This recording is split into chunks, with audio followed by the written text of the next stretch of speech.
동참해 주셨습니다. 출애굽기 18장 13절에서 27절입니다. 함께 읽겠습니다. 이튿날 모세가 백성을 재판하느라고 앉아 있고 백성은 아침부터 저녁까지 모세 곁에 서 있는지라.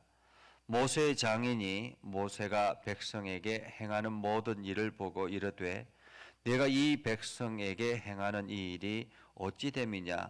어찌하여 내가 홀로 앉아 있고 백성은 아침부터 저녁까지 내 곁에 서 있느냐? 모세가 그의 장인에게 대답하되 백성이 하나님께 물으려고 내게로 옴이라. 그들이 일이 있으면 내게로 오나니 내가 그 양쪽을 재판하여 하나님의 율례와 법도를 알게 하나이다. 모세의 장인이 그에게 이르되 네가 하는 것이 옳지 못하도다.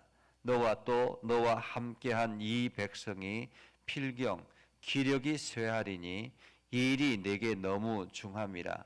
내가 혼자 할 수 없으리라. 이제 내 말을 들으라. 내가 네게 방침을 가르치리니 하나님이 너와 함께 계실지로다. 너는 하나님 앞에서 그 백성을 위하여 그 사건들을 하나님께 가져오며 그들에게 율례와 법도를 가르쳐서 마땅히 갈 길과 할 일을 그들에게 보이고 너는 또 온 백성 가운데서 능력 있는 사람들 곧 하나님을 두려워하며 진실하며 불의한 이익을 미워하는 자를 살펴서 백성 위에 세워 천부장과 백부장과 50부장과 10부장을 세워 그들이 때를 따라 백성을 재판하게 하라. 큰 일은 모두 내게 가져갈 것이요 작은 일은 모두 그들이 스스로 재판할 것이니 그리하면 그들이 너와 함께 담당할 것인즉 일이 내게 쉬우리라. 내가 만일 이 일을 하고 하나님께서도 내게 허락하시면 네가 이 일을 감당하고 이 모든 백성도 자기 곳으로 평안히 가리라. 이에 모세가 자기 장인의 말을 듣고 그 모든 말대로 하여 모세가 이스라엘 무리 중에서 능력 있는 사람을 택하고 그들을 백성의 우두머리 곧 천부장과 백부장과 50부장과 10부장을 삼음해 그들이 때를 따라 백성을 재판하되 어려운 일은 모세에게 가져오고 모든 작은 일은 스스로 재판하더라. 모세가 그의 장인을 보내니 그가 자기 땅으로 가니라. 아멘. 하나님의 은혜가 여러분에게 가득하기를 바랍니다. 오늘도 주님의 동행하심이 여러분과 함께 하여서 여러분들이 하나님의 지혜를 통해서 건강한 하루를 보낼 수 있기를 주님의 이름으로 축복합니다. 우리가 어떤 바둑을 두거나 아니면 어떤 게임을 할 때 옆에서 보는 우리는 훈수라고 하죠.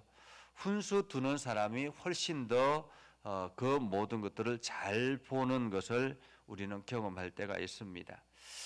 자기 자신은 그 게임에 몰두하기 때문에 전체를 보기가 쉽지 않은데 옆에서 훈수 뜨는 사람은 분명히 자기보다 하수임에도 불구하고 훨씬 더 우리 그 묘수를 발견하는 경우들을 우리는 보게 되지요.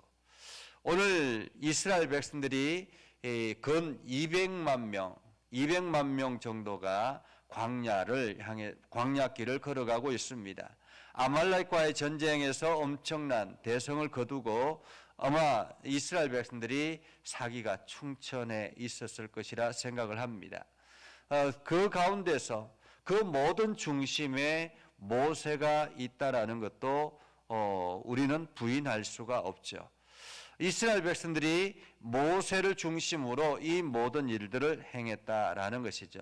근데 이 아말렉과의 전쟁 이후에 이제 모세의 장인과 그 아내와 그 자녀들을 데리고 왔습니다. 와서 모세를 만나고 이제 하루 지나고 난 다음에 이튿날이 되었습니다. 이튿날이 되어서 가만히 이렇게 모세의 장인이 둘러보니까 이 모세가 사위인 모세가 하루 종일 재판하는데 몰두해 있는 것입니다. 그러니까 재판하려고 백성을 재판하려고 앉아 있고 백성들은 긴 줄을 걸고 줄을 늘려서 서 있는 것이에요.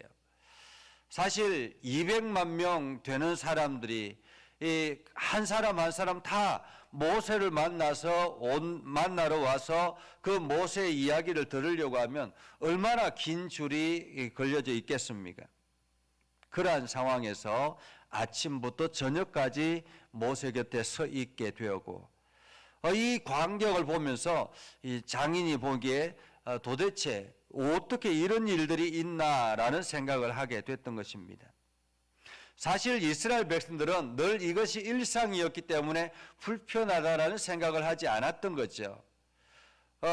불편하다라는 생각을 하지 아니하고 그냥 당연히 모세에게 모든 것들을 물어서 해결하는 것이 당연하다라고 생각을 했던 것입니다. 그런데 모세의 장인 이드로가 보니까 이것은 너무 잘못됐다라고 생각을 한 것입니다. 그래서 이드로가 모세를 불러서 이렇게 이야기합니다. 18절에 보면 너와 함께한 이 백성이 필경 기력이 세활이니 이 일이 내게 너무 중함이라 내가 혼자 할 수 없으리라. 다시 말하면 지금 너가 나이도 먹을 테고 또 이스라엘 백성들도 나이가 먹을 텐데 그렇게 너가 하루 종일 이렇게 일을 하다 보면 필경 너가 일할 수 없는 때가 올 텐데 그때는 어떻게 하겠느냐라는 것입니다. 그때는 어떻게 하겠느냐. 사실 그 교회도 그렇지 않습니까? 우리 교회가 있고 또 우리 장로님들이 있고 우리 권사님들이 있고 안수 집사님들이 있는데 그냥 계속 이 인원들이 계속 있다 보면 이 시간이 지나다 보면 장로님도 은퇴하고 뭐 저도 은퇴하고 권사님들도 은퇴하고 이렇게 하다 보면 계속 이 인원들이 계속 가다 보면 나중에 교회는 어떻게 되겠느냐라는 것입니다. 누가 맡아서 하겠느냐라는 말이죠. 그러면서 오늘 원칙을 이야기를 합니다. 원칙을. 이드로가 이제 모세에게 원칙을 이야기를 해요. 하나님이 너와 함께 계실지라도 너는 하나님 앞에서 그 백성을 위하여 그 사건들을 하나님께 가져오며 그들에게 율례와 법도를 가르쳐서 마땅히 갈 길과 할 일을 그들에게 보이고 또 너는 또 온 백성 가운데서 능력 있는 사람들 곧 하나님을 두려워하며 진실하며 불의한 이익을 미워하는 자를 살펴서 백성 위에 세워 천부장과 백부장과 50부장과 10부장을 세우라라는 것입니다. 10부장을 세우라. 오늘 모세가 백성들을 재판하는 그 기준 원칙은 하나님의 율례와 법도라는 것입니다. 하나님의 율례와 법도. 이 하나님의 율례와 법도를 맞춰서 그 원칙을 지켜서 백성들을 조언하고 또한 판단하기도 하고 그렇게 하는데 너만 하는 것이 아니라 천부장과 백부장과 50부장과 10부장을 세워서 10부장을 세워서 큰 일은 내게 가져오고 작은 일은 그들 스스로가 재판할 수 있도록 권한을 주라라는 것입니다. 한마디로 원칙과 변화를 말하는 것입니다. 원칙과 변화. 원칙은 율례와 법도입니다. 그러나 변화는 제도적인 변화를 말하는 것입니다. 모세 혼자서 이 모든 일들을 행하는 것이 아니라 제도적인 변화는 언제든지 계속 상황에 따라서 변화되어야 된다는 것이죠. 오늘날 교회도 마찬가지입니다. 교회도 기본적인 원칙이 있습니다. 그 원칙은 하나님의 말씀이죠. 하나님의 말씀, 진리의 말씀이니 하나님의 말씀은 교회의 원칙이 되어야 하는 것입니다. 그러나 교회의 각종 제도들은 언제든지 필요에 따라서 상황에 따라서 변화할 수 있다라는 것입니다. 다양한 변화를 주면서 그보다 효율적인 것들을 추구하는 것이죠. 그래서 원칙과 변화는 항상 그 상황에 따라서 주어져야 된다. 원칙은 변하지 않는 것이고 기본적인 지켜야 될 것이라면 변화는 상황에 따라서 언제든지 제도적인 환경을 바꾸라라는 말입니다. 이렇게 이드로가 모세에게 권면을 합니다. 그러자 24절에 보면 모세가 자기 장인의 말을 듣고 그 모든 말대로 하여라고 말합니다. 그 모든 말대로 하여. 사실 한번 생각해 보십시오.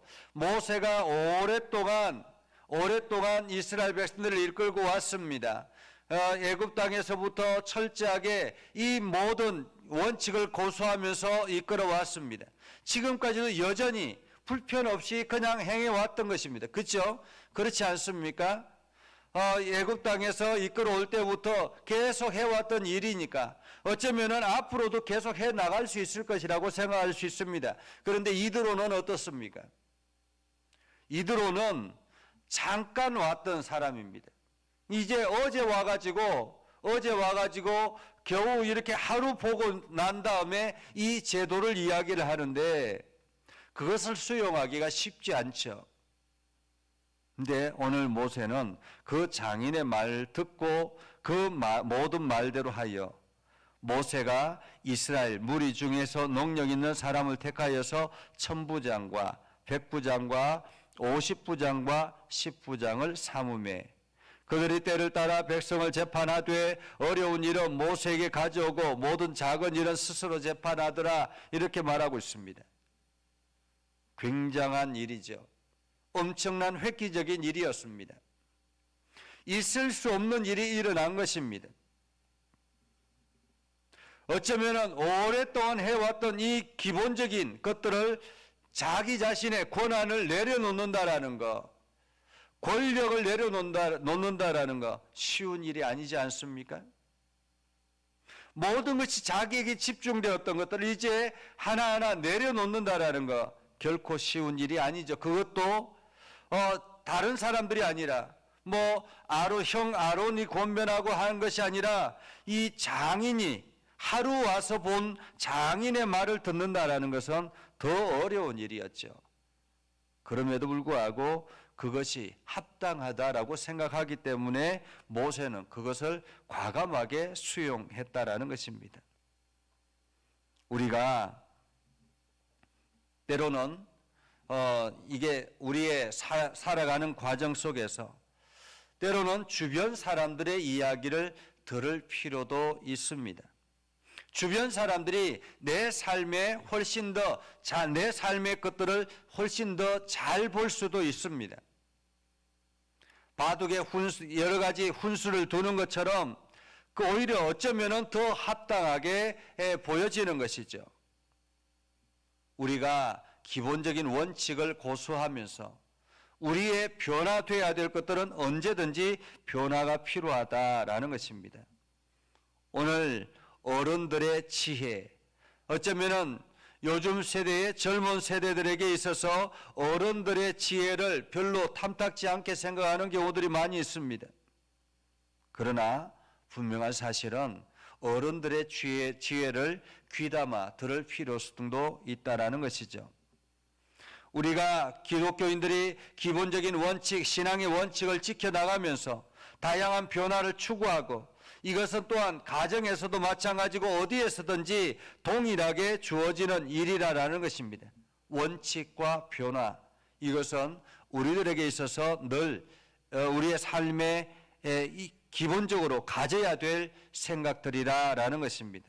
그래서 오늘도 내가 변화되어야 될 것은 무엇인가, 내가 귀담아 들어야 될 것들은 무엇인가, 이러한 것들을 생각하면서 그 변화에 기본적인 원칙은 고수해야 될 것은 무엇인가를 여러분들이 생각하면서 과감하게 오늘도 변화를 추구해 나가는 그러한 귀한 삶을 살아갈 수 있기를 주님의 이름으로 축복합니다. 기도하겠습니다. 거룩하신 아버지 하나님, 오늘도 하나님의 은혜 가운데 거하게 하시고 하나님의 사랑 가운데 가게 해주심을 감사합니다. 아버지 하나님, 오늘도 내가 하나님의 말씀을 듣고 내가 기본적으로 지켜야 될 것과 내 삶에 변화를 주어야 될 것이 무엇인지를 깨닫게 하시고, 특별히 주변 사람들로부터 주어지는 권면이 우리 안에 어떤 역할을 할 것인지를 우리가 기도하며 하나님의 지혜를 구합니다. 하나님, 오늘도 저희들에게 지혜를 더해 주셔서 올바른 판단을 하게 하시고 그것을 통해서 하나님의 나라에 귀하게 선한 영향력을 끼치는 복된 시간들이 되게 하옵소서. 하나님, 오늘도 주님 동행하여 주시고 새 힘을 얻게 하여 주시고 주의 영광을 드러내게 하여 주시옵소서. 예수님의 이름으로 기도드리옵나이다. 아멘. 이제는 우리 구주 예수 그리스도의 은혜와 하나님 아버지 극진하신 사랑과 성령님의 감화 감동 역사 위로 교통하시며 은혜가 오늘도 주의 말씀 안에 있는 믿음의 백성들 위해 하는 모든 일들 위해 영원토록 함께 하옵시기를 간절히 축원하옵나이다.